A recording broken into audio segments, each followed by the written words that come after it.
Hello, everybody, and welcome to episode 25. We're going fast and furious here. It goes fast and furious. I agree.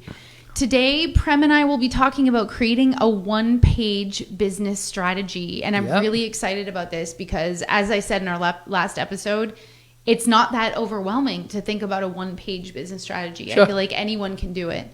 So I'm hoping this will be very helpful for our audience. And Prem, take it away. Absolutely. Thanks, Desiree. As Desiree said, this podcast title is Creating a One-Page Strategy Plan for Your Business, right? And the idea behind this, so why does this matter? The reason it matters is because, we want to dive into this one-page strategy, it doesn't matter whether you're starting out or looking to streamline your existing plan. The execution, if you create a one-page strategy, keeps it simple and more efficient. And the idea behind that is exactly that, because as Desiree pointed out in the last episode, many businesses create the complexity which is not needed at all in a business strategy. And when you make a business strategy or business plan complicated, the execution becomes that much complicated. Mm-hmm. One of the patent questions that I always ask when I'm consulting with businesses is that, what do you sell or what do you do? It doesn't have to be sell. And if they take more than a minute to explain it to you, I love that one. Right? You have a problem. Yes. Right? 30-second elevator pitch. Yes. Your senior management, if they take 5 minutes to describe what they do, think about it. The message gets diluted and diluted and diluted when it reaches the salesperson. That's how you make the business complicated. Absolutely. So why this matters is because keep the business plan simple so that you can easily execute and more efficient with your business, right? And it has to be a self-motivating plan. And the reason because I say that self-motivating is because any business, it doesn't matter in the personal or business part of it, you get self-motivated when you have small wins. It's not anyway to get the big wins, you have to have the small wins. Yes. So for example, if you say you want to go work out or you want to lose weight and you've not done workout for the entire year, mm-hmm. right? You can't jump. Now you wake up at, let's say, 8 o'clock. And then all of a sudden tomorrow you want to wake up at 6 o'clock. That's a big leap. Mm-hmm. You don't create a business plan like that. Absolutely. You start going 15 minutes earlier, getting up 15 minutes earlier. Do something that will contribute to your commitment of doing exercise on a daily basis. Same with I want to lose 50 pounds. Yes. You do that over a year. Yes. But maybe that means 1 pound a week. 1 pound a week. That's more attainable. Attainable, right? Than because 50 pounds, right? Exactly. Yeah. Well said. So you make small contributions, small wins that will get you self-motivated, right? So the idea behind this is by the end of this episode, we hope that we have a very clear, actionable strategy that you can implement immediately to drive your business forward, right? So why does a one-page plan is important, right? We broke it into, I believe, 3 segments. Okay, keep it simple, as we said, right? Many businesses create a very complex strategy documents that can be overwhelming. A one-page document simplifies the process, as I said earlier, and ensures focus.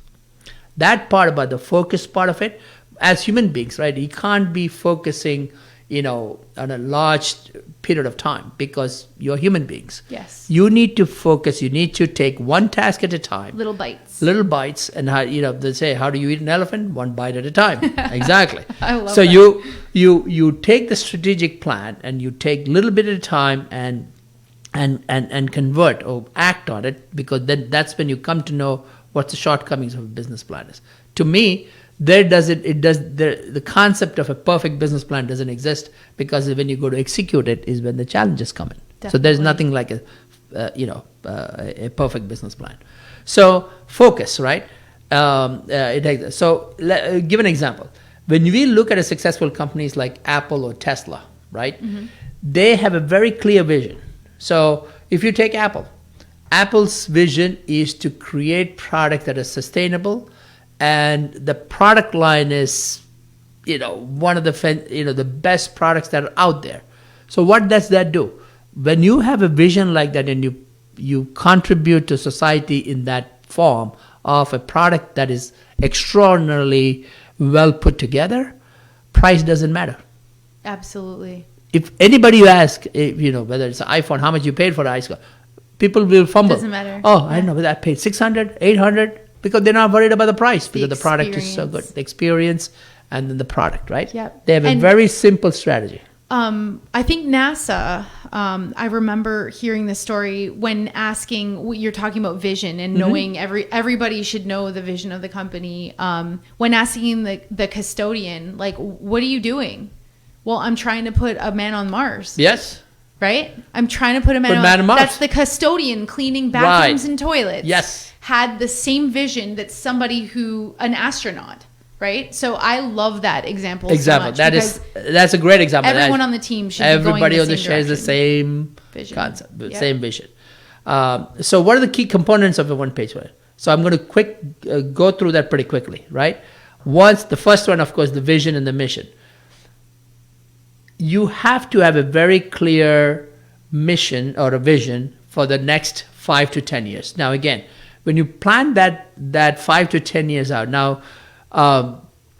It could be ambitious, but in today's age, I did make the statement about 5 to 10 years, but you start small.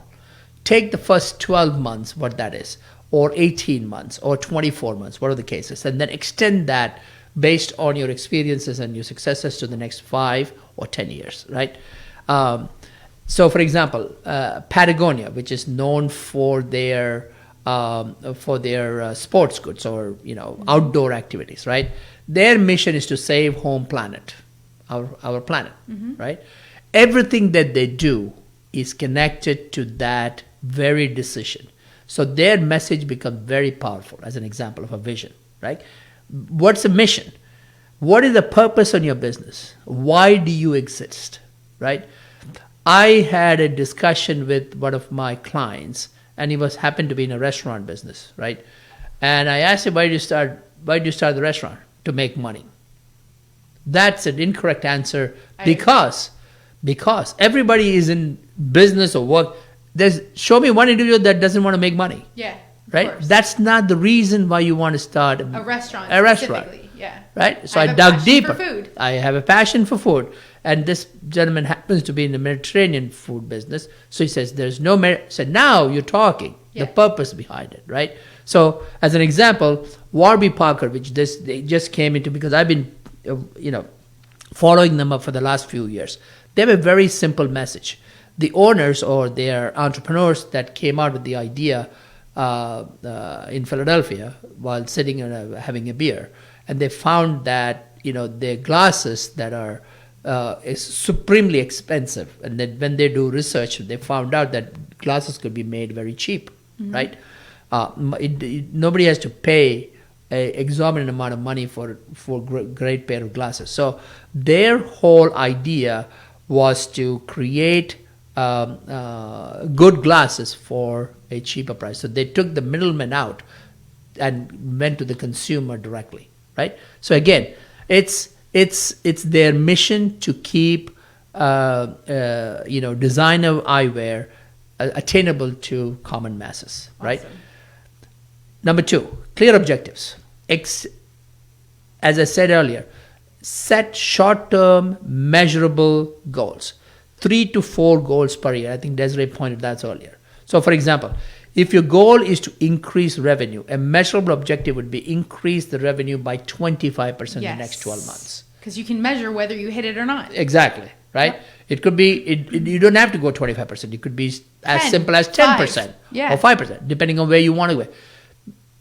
It's very critical to have this very clear objectives, right? And sustainable, because once you hit that, you said, oh, I hit 25, I can go 30. I hit 30, I can go 35, right? Yep. It's incremental increase and the confidence that you get in the marketability of your product, the confidence that you get in the customer approach that you've built, everything that. Then you have the key strategies. Create, or what are your top 3 to 5 strategies that help you reach your objectives, right? If, for example, in the earlier example of clear objectives, you said if your revenue growth, right? Your strategy might be launch a targeted campaign to a targeted few customer base, new customers, right?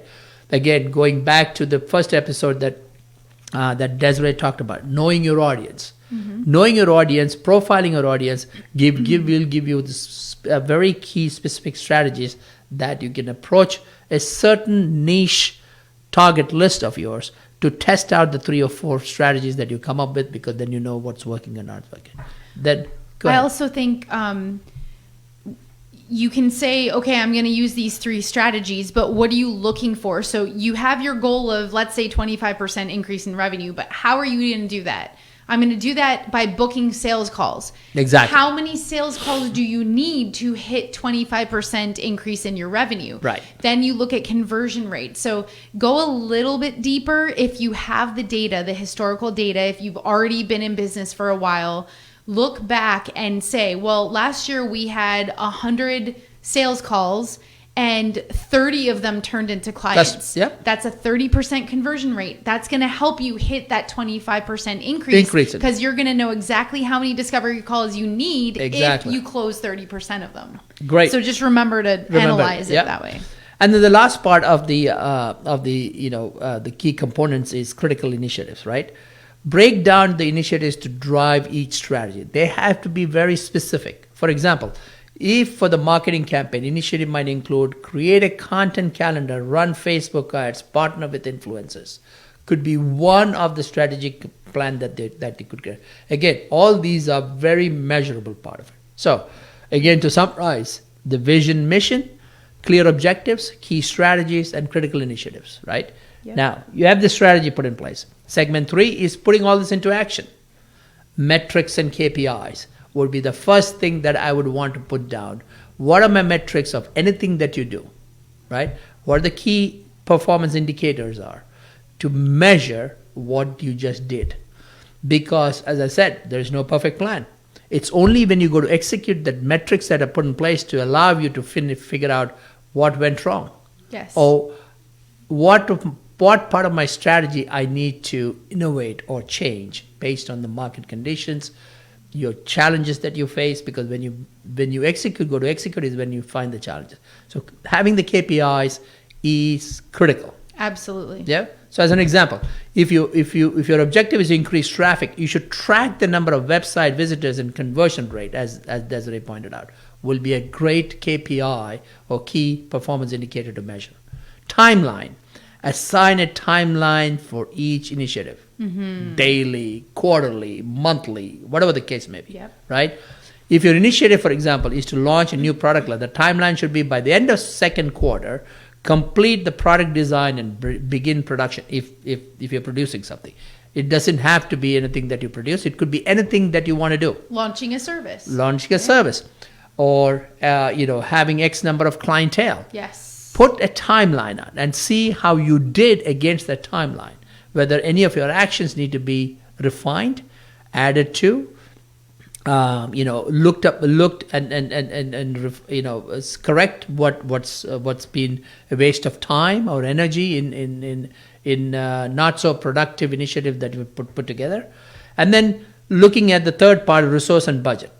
What budgets, resources, tools, money, people do you need, right? So, for example, if you're launching a digital marketing campaign, your budget might include funds to ad spend, content creation, right? Hiring a freelance designer, if that's what you want to do, because you cannot do it all. Yeah, make sure it aligns to get with your goals. Exactly. It has to be aligned with your goals, but this is just an example. And then, of course, adjustments and monitoring. A one-page strategy should be very flexible because it allows you to be flexible because you focus on certain tasks, which tells you whether you're right or wrong, and it makes correction right away, right? Definitely. So, can I just say one thing? Sure. And then I know you're going to go into some examples here, yep. But please make sure your entire company, your entire team has this one-page plan on their wall. Don't hide it on the bottom of a paper pile, or don't hide it in your document somewhere in your Google Drive. Make sure you have it in front of you. I like to put it on my wallpaper behind my desktop, and consistently meet with your team. Yes. And start. Remember, these are our 3 goals this year. How are we working towards them? Right. Are we hitting our milestones? If not, what can we do to hit them? To hit them. So exactly. just consistently have meetings about it and remind your team where you're going. Where you are. Right. Okay. So let's talk about some real life examples. And I'm going to go into one of our local bakeries, right? It's called Bread and Culture. And I talk about it in a lot of because I found that very fascinating how this concept of Bread and Culture came together, because I know the owner. He started very small in a farmer's market, in a couple of farmers market. His bread was so good because he really made homemade breads, right? He started selling up maybe, I think, 3 or 4 years in a row. And he created such a huge clientele craving for this bread, because this farmer's market was every Saturday. People would line up in the farmer's market to get. If you go like an hour or 2 hours later, there's no bread available, right? Everything is sold out. So he created this. And then, because of the demand that he created, he decided to open up a storefront. And then what he did, very smart, he only opened up for the weekend, Saturday and Sunday. There were lines outside every Saturday, Sunday to get his product. So create the demand, right? Create the demand. So he started at 9 o'clock. If you go at 10 o'clock, most of the bread that he's famous for sold out. Right? Then he created such a following from farmer's market to the storefront. He had another day. He had a Friday. Lines kept swelling and swelling. Right? And then on parallel to that, what he did was he not only created other loaves of bread, but he also created some very niche breakfast items. They're amazing. They're amazing. Exactly. And then he added the coffee to it. Coffee bar. And he added a coffee bar to it. So think about it. He started selling breads that magnified into other loaves of bread, raisin bread, whatever else, I can't think of all the breads and that he had. And he limited the access to it by only being open. And Prem, how do I feel about that? Tell everybody how I feel about that. Desiree loves those bread. He says, she gets very upset because, the meeting place that we always meet is next door to it. And, she meets on a Thursday. I said, I wish this bread place was open. It's never open when I'm here. When I'm here, exactly, on Tuesdays. Yeah. On Tuesdays. Yes. And she will get very upset. And I said, she's demanding the market. And now he's come to a point because he has to ferment the bread. He can't open any more days. That's where he's come to. It's not right. Expand, exactly. Maybe that's what his next scale. Next but how you build a business, a classic example of how you do it, right? Now, that's a small business in our town, in Flemington. All right. Let me go to a large business, right? You can talk about Starbucks, right? Starbucks, I've been following their success story. Now, these things, as Desiree said, nothing comes overnight. They've been building this brand for 15, 20 decades, right? Yeah. But one of the things they found out through market research was that, especially in larger cities, Manhattan, Chicago, California, in Los Angeles, all those main cities, people would go to work, they start in the line, or they make their orders, and they wanted, because they are busy professionals, right? They, in their market survey, said that it would be great to pick up my lunch while I am getting my coffee, tea, whatever it is. So what they did was they created sandwiches that became part of the morning order. They actually tripled per head sale from, I think it went from $10 to $35, just like that. Awesome. Right? Strategic planning, how to execute it, listen to the marketplace, figuring out what does the market demands and execute it, make changes to that front, because they not only got repeat customers, the quality of the food, they kept it very high. So there was repeat customers. They went and told 10 people, and it became a very prestigious issue that, you're having some food from Starbucks. When I travel, because of the consistency they've given for coffee, I refuse, unless I know somebody in a local. I like to go to local coffee shops, but when I'm traveling, when I'm in a hurry, I always go to Starbucks because of the consistency. Yes. It doesn't matter.